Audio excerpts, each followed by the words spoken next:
to the NXT Podcast, your home for weekly NXT reviews and insight. The beautiful part of NXT is that when one dream ends, another dream begins. Find all of your NXT news, recaps, and analysis right here.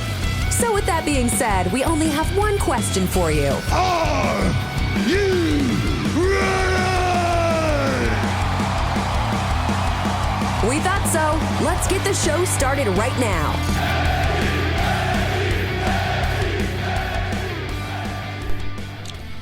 Hey guys, it's Jay. Coming to you with your NXT review, and I apologize for getting this done so late, but unfortunately I've been sick all week, and my father's been sick, and trying to take care of him, and going to work, and of course the Christmas season. It's just been a crazy week, and next week doesn't seem to be any less. But the good news is, if there's a NXT show, which it looks like there's going to be on Christmas Eve, I have off on Christmas Day, so I can probably do a show pretty quickly next week.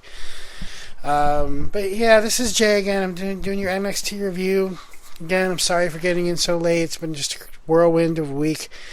But I am here to do what I swore to do every week, and that's give you an NXT recap and review. And I hope it's not going to be my usual like crazy ranting and raving. Very, very beat, tired, but I am here for you. So let's talk about the NXT episode. This aired from Lowell, Massachusetts. And it was, apparently it was on a tape delay, which I'm assuming means that next week, Christmas Eve, not that I ever thought that they would be working on Christmas Eve, but seems like next week on Christmas Eve, it's going to be a tape show from Lowell as well, although they won't mention that, I'm sure. So, let's talk about what happened this week. Tuesday night NXT, and like I said before, it was from Lowell, Massachusetts. The lineup we had was OTM's Jada Parker, who you all know at this point, I think is awesome. She goes against Ren Sinclair from No Quarter Catch Crew. We also had an NXT Championship match between Trick Williams and Eddie Thorpe. We had a Tag Team Championship match, which Fraxium versus Gallus. A singles match, which Axiom from the Tag Team Champions goes against Obafemi. Wow, about that match. We had a tag team match with Sol Ruka and Zarya versus Metaphor. The ladies, Lash Legend and Jakara Jackson. And the show opens up with Vic Joseph and Booker T welcoming. Next we see Trick Williams arriving in the arena, followed by the arrival of Ethan Page and Javon Evans, and then we get an intro video to introduce the venue of the show. It was quite interesting, actually. You never thought, like, Lowell, Massachusetts is a suburb of Boston, and there's a lot of stuff that happened in Lowell, Massachusetts. Like, if you watch the show, it's actually quite interesting, all the things that happen there.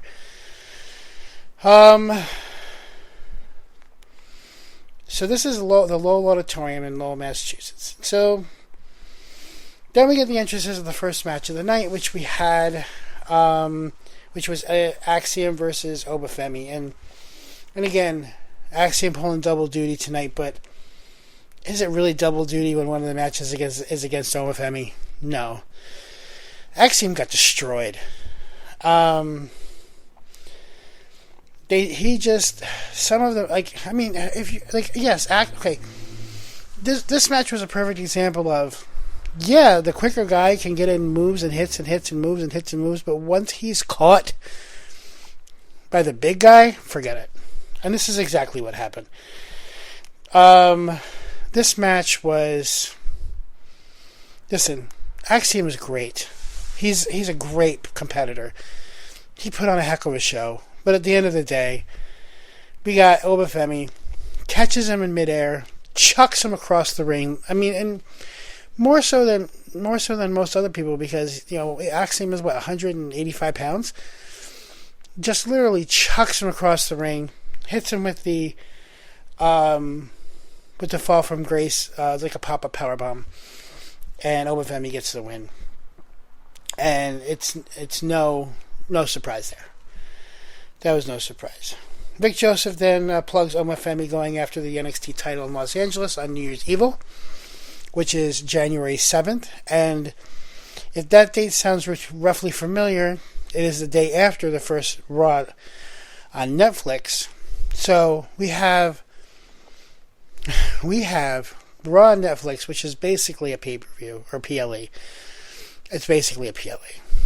And then you've got New Year's Evil, which the main event is going to be, which we think is the main event, is going to be Trick Williams and Obafemi. That's a match for Stand and Deliver. That's for a match for WrestleMania weekend. This is going to be a crazy match. And again, and I said this last week, in my early predictions, I think that Obafemi takes the title. I honestly do.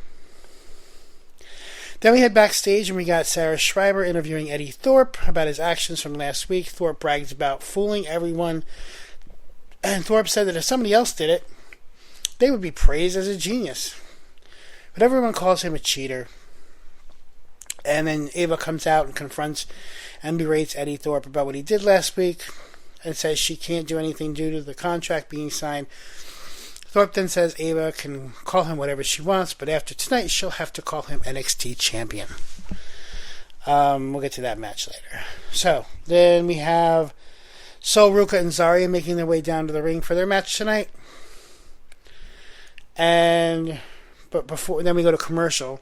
When we come back, we get a video from the past weekend at the Performance Center where Carmen Petrovich is asking Dion Lennox for some life advice. Lennox says that he thinks that Ashanti the Adonis was really looking out for her during the last match with Nikki Lyons. And Petrovich then says she tends to crash out, but thinks Lennox is right and that she needs to apologize to Ashanti the Adonis. Then they hug, and Adonis comes in just at that point. It's like every episode of Three's Company, like where there's a misunderstanding, right? I hope some of you are old enough to get that reference. And he gets upset and walks off. And basically, Carmen Petrovich gets mad and Dion Lennox is just like, you know what, forget it, I'm just going to read. Excuse me. I told you I'm not feeling well, so there may be a cough or two. I'll try to cover the mic. And then we have Lash Legend and Jakara Jackson making their way down to the ring. And then we've got the tag team match. And this is a great match. Let me tell you. The Metaphor women, they were on a PLE from Saudi Arabia. There's a reason for that. Like, they're really good. You know what? I'm going to just bring this up. And I'm going to try to send this into the mailbag for Matt this week if I can get a second to write an email. We are in this now. They're calling this portal, right? That any wrestler from any brand can be switched potentially, and we've already had some people switch, but it's really just been Raw to SmackDown, SmackDown to Raw. And as I've said to you many, many times, NXT by far has the most deep women's division. I know that they say that on the air, but like it doesn't make it not true. And if they're gonna do some swapping of people, they need to swap some women from NXT, especially to Raw.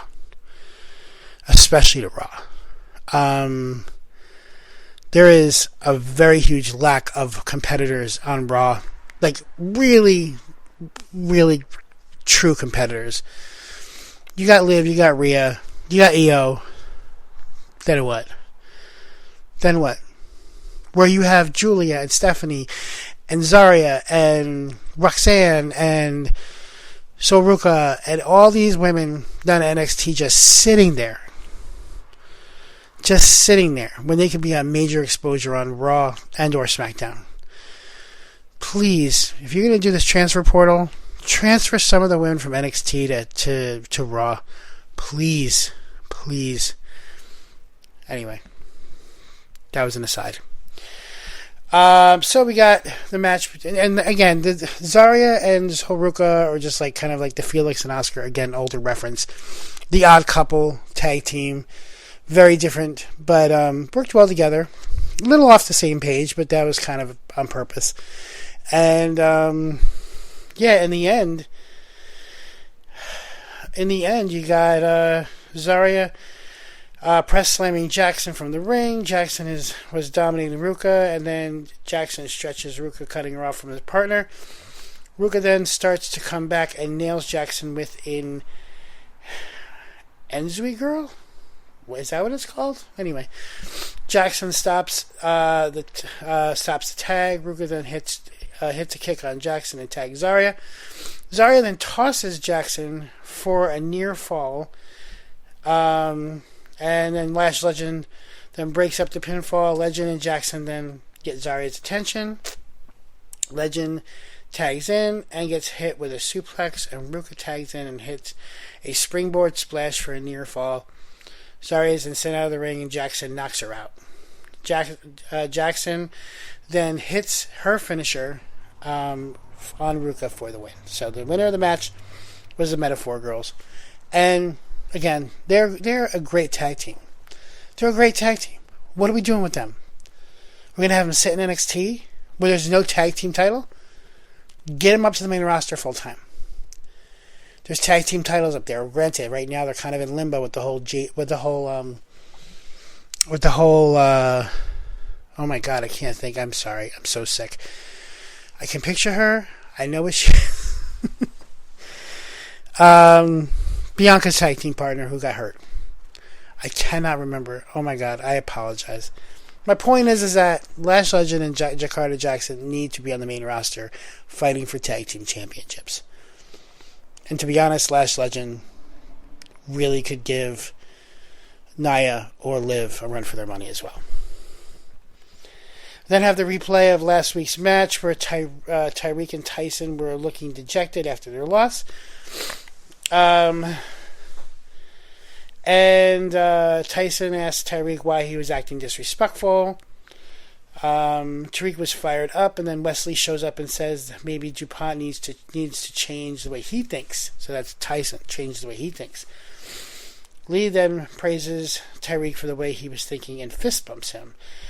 Later on, after that we got Jada Parker and the rest of the OTM make their way down to the ring for the next match of the night, where Jada takes on Ren Sinclair from No Quarter Catch Crew.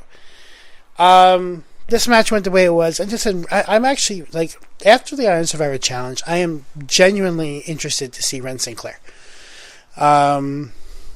She's a lot better than I thought, and I'm free to admit that I was not correct with her, and I'm okay with that.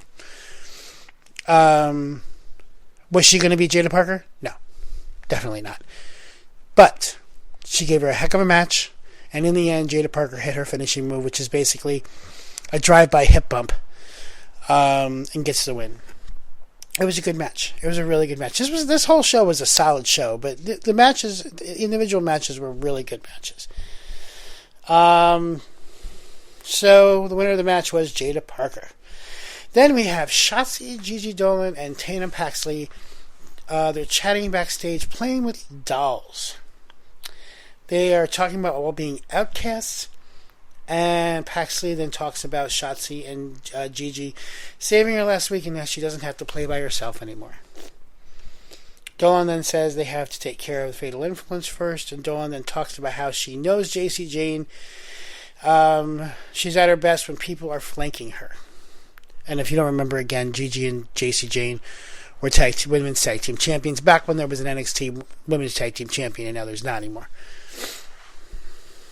Shotzi then says, dolls out, balls out. Okay. Whatever. Interesting line. Okay, so then we see Fatal Influence watching this whole thing. They're watching on a monitor, the three of them playing with the dolls. Then Alba Fire and Isla Dawn show up, and they start to trash talk. Isla Dawn says that she doesn't see Fatal Influence having any unity, and Fire then says that she sees turmoil. Fatal Influence then walks off. Then we have Nathan Frazier, and he's shown trying to help Axiom recover from his last match. And again, Axiom got killed. I mean, he got destroyed. And it'll show later on. Then we got Vic Joseph plugging the upcoming NXT and Raw shows in Los Angeles. And then the video package focusing on the NXT women's division. The narrator mentions NXT has the best women's division in pro wrestling. Who else says that? I don't know. Could be me. Not sure. And let me tell you, they're not just talking about currently. They actually showed a video package of the women from NXT from like 10 years ago forward. Maybe even longer than that. Like Charlotte Flair. Like Asuka. Excuse me. This was an awesome video package. I'm going to find it and actually post it on Twitter, I think, or X, whatever it's called. They showed the four horsewomen, Asuka, Shayna Baszler, Raquel Rodriguez, Rhea Ripley. They talked about how this is where Rhea Ripley got her start, Mandy Rose, and other past women's champions. And then the package focuses on Roxanne and Julia, who are, as you know, at this point, I'm assuming, fighting at New Year's Evil on January 7th from Los Angeles. Vic Joseph then plugs Roxanne Perez and Julia for the Women's Championship. So, Gallus then makes their way to the ring, and they have a chance to win the NXT Tag Team Champions against Championship versus Nathan Frazier and Axiom. Now, this match, listen, I know I keep talking about Fraxium and how they're not a true tag team. They're really single stars that got brought together. But they're both really good. I still hold to that. But this match, again, Axiom got destroyed by Obafemi earlier in the night and then has to defend the tag team titles. And as a cynic that I am, of course, in my mind, I'm like, alright, this was just a setup for it. So, you ever hear of the Nerf effect? Has anybody out there ever heard of the Nerf effect? I think I've heard other content creators for wrestling call things the Nerf effect. When the babyface gets injured, and so when they go into the ring, the Nerf effect is, well, if they lose, it's because they were injured, and if they win, it's to go above their injury to pull it out, which is exactly what happened. Fraxium, even though Nathan Frazier had a thing covering his deviated septum, and Axiom got destroyed earlier by Obafemi, they pull out the win. It was a great match. It was a fabulous match. Gallus is a great tag team, and Fraxium is, listen, they're really, really good. It's only a matter of time before they're brought up too. I mean, I know I say that about a lot of people, but that doesn't make it untrue. Anyway, after that match, again, the winner and still tag team champions is Fraxium. After that match, and then the whole Super Spanish Fly thing that Axiom does is ridiculous. I could watch that every week. Every week I could watch it. Then we're in the back and we hear Javon Evans is hyping up Hank and Tank. Evans is then psyched about all of his accolades at a young age, like main eventing at PLE, challenging Randy Orton, meeting X-Pac. And a depressed Ethan Page then shows up and interrupts them. Then we see Charlie Dempsey taking out a deck of cards in front of... This was a weird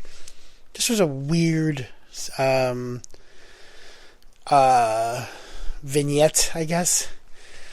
It was basically, so Lexis King says to Charlie Dempsey last week, I want another crack at the Heritage Cup. And basically this week Charlie Dempsey says, yes, you can, but we're going to work out together and you got to keep up with me. And if you can keep up with me, then I'll give you your match. Okay, that's weird. But he does, and he did. So next week, he gets a Heritage Cup match. Again, I have a feeling it's a pre-taped show from Lowell. So yeah, that's what we're doing. That's another first match. The next match that pops up. Then we've got Vic and Booker T talking at the commentary desk, and then Ethan Page makes his way to the ring. Page says he deserves all the hate he's getting, that he doesn't think anyone knows the journey he took to get him there. Page then promised his daughter he will win the big one at NXT, and he did. Page then said he did it faster than Kevin Owens. Page then says it took him years to keep his promise to his daughter. Page then says he did it for his daughter, son, and wife. Page then says it's fine for the crowd to boo because they paid for their ticket.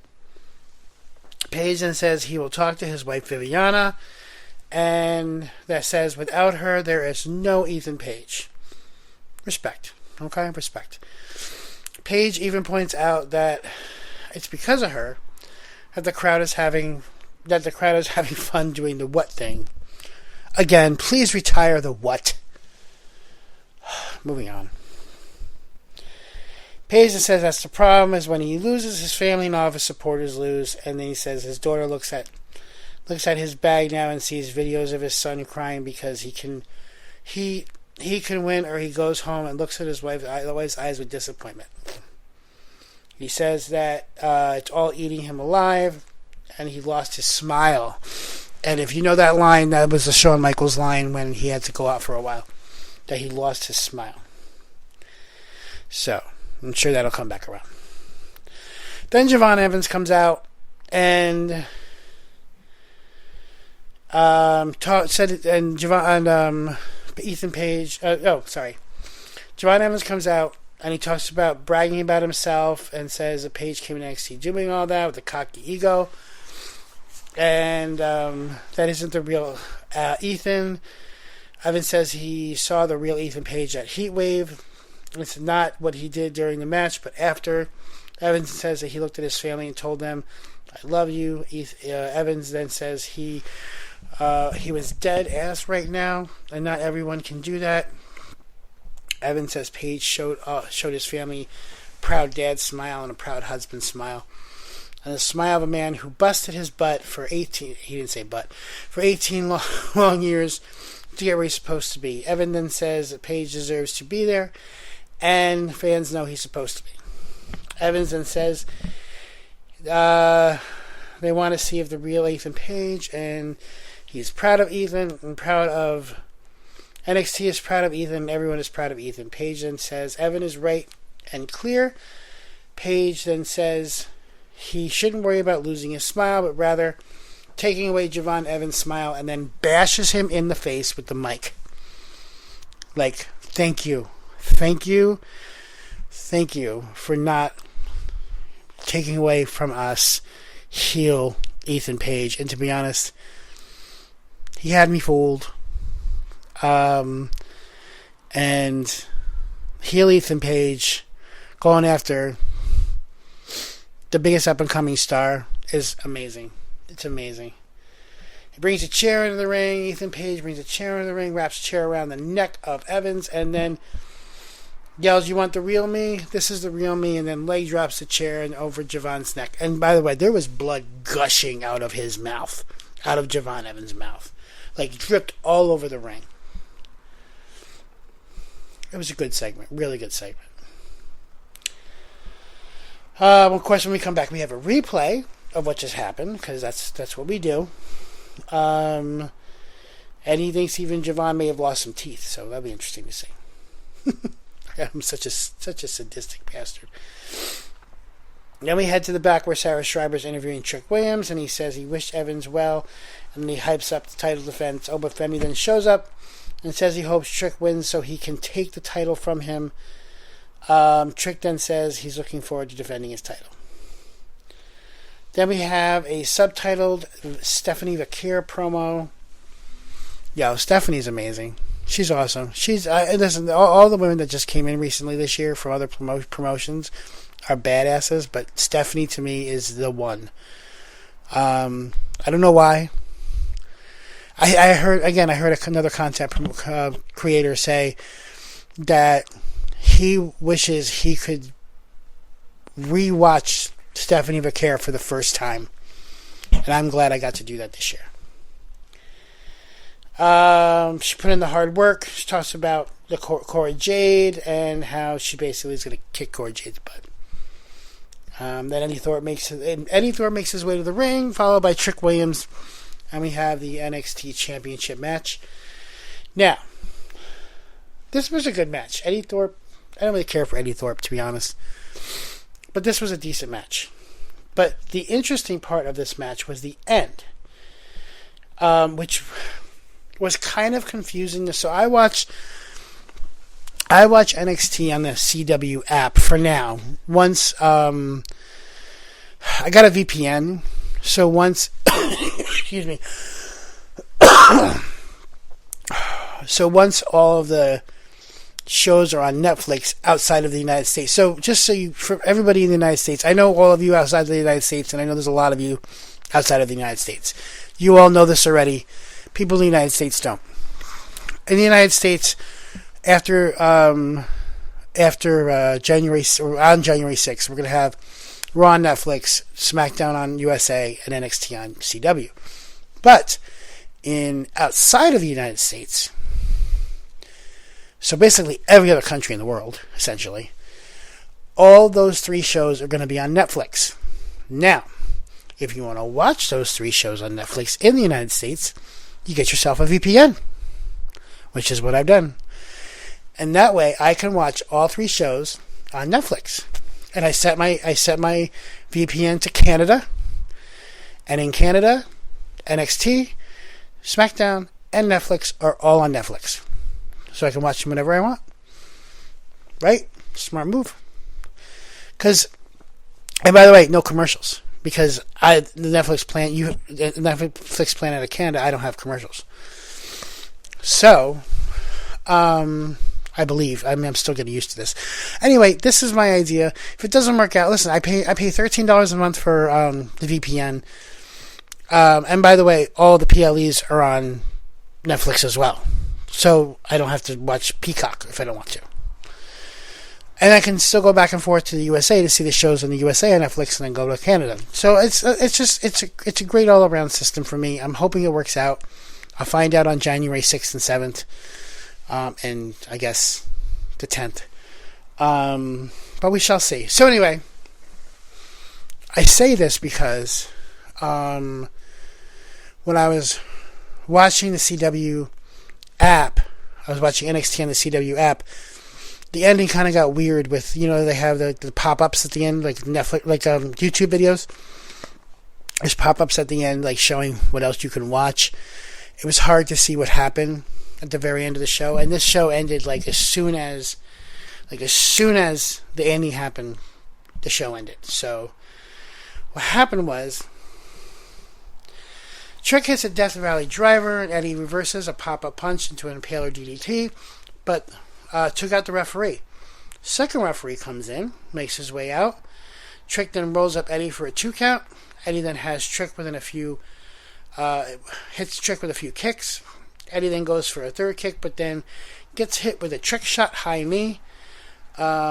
Trick then falls on Eddie for the pin, and both referees count. But one of the referees disputed the result. So, the official winner of the match, according to Ava, is Trick Williams, and he's still the NXT champion. But after the match, both referees were arguing over who won. And a replay shows that Trick fell on Eddie, and Trick's shoulder hit the mat, and Eddie gets his hand up on top of Trick, and both referees were counting the other person. Ava comes out, talks to the referees, both claim different winners, and the show comes to a close. So, the question is, who's the NXT champion right now? It's Trick Williams. Let's not get it twisted. Because the money match is Trick Williams versus Obafemi. Eddie Thorpe needs to go away. That being said, it was a really good finish. Unfortunately, for time, they got screwed up. And this, I've talked about it. This goes back to the whole day. It's 2 hours solid. They have to be done. They don't have the USA or Netflix and a little extra time if they need it thing. It's not happening on NXT. The CW has 2 hours of prime time, and they're done. and they go right to the news, right to the local news. Well, that's the way it is up in New York. So this was a great episode. Left you with some questions. Next week, like I said, I'm assuming next week will be a taped show from Lowell again. But I can't wait to see it. And listen, I went way longer on this review than I had planned, but once I get started talking about NXT, I can't stop. So leave a comment, leave a like. Don't forget about Patreon. Don't forget about ad-free on Apple Podcasts. Oh, hey, we're on Spotify too. Check us out. We love to hear your comments. I'm going to try to get Matt in the mailbag tonight before I go to sleep. In the meantime, talk to you soon, and I will be having a review on Christmas morning. So when you're driving around going to Grandma's house, throw on the NXT review, listen to what I think. And I'm assuming we're not having an event on New Year's Eve. I'm assuming it's preempted by some weird Ryan Seacrest or something else kind of thing. But we'll see. We'll see what happens. Anyway, talk to you soon. Thanks again for everything. I've been blessed to do this in the year 2024, and I can't wait to keep doing it in 2025. Talk to you later. Thanks for listening to the WWE Podcast. Don't forget to subscribe on your favorite podcast app so you don't miss a show, or head to WWEpodcast.com. And for all of these shows ad-free, head over to patreon.com/WWE Podcast. Until then, we'll see you next time.